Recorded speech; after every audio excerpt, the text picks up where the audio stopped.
Alliance club Kakinada Sarwan ఆధ్వర్యంలో విప్లవ వీరుడు అల్లూరి సీతారామరాజు 102వ వర్ధంతి కార్యక్రమం నిర్వహించారు. క్లబ్ ప్రెసిడెంట్ యాళ్ల రత్నారావు అధ్యక్షతన జరిగిన కార్యక్రమంలో పాస్ట్ గవర్నర్ కొవ్వూరు మునిరెడ్డి ముఖ్య అతిథిగా పాల్గొన్నారు.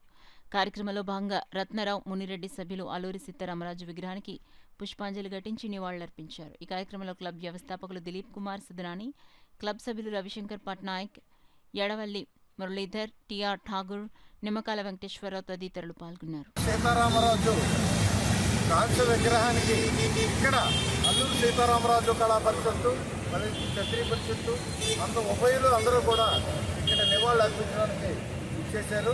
అందరికీ కూడా హృదయపూర్వక ధన్యవాదాలు. చాలా సంతోషం. మన కాకినాడ పట్టణం నడిబొట్టిన ఇక్కడ విగ్రహం నిర్మించుకోవడం జరిగింది. నేను గౌరవ అధ్యక్షుడిగా ఆ టైంలో ఇక్కడ ఈ కాంస్య విగ్రహం నెలకొల్పాం. చాలా సంతోషం. అటువంటి ఈ కాంస్య విగ్రహం ఇక్కడ ఉందంటే నిజంగా రాబోయే తరాలందరికీ కూడా ఆయన సీతారామరాజుని ఏం చేశారు, ఏంటి అన్నది కూడా పాఠ్య పుస్తకాల్లో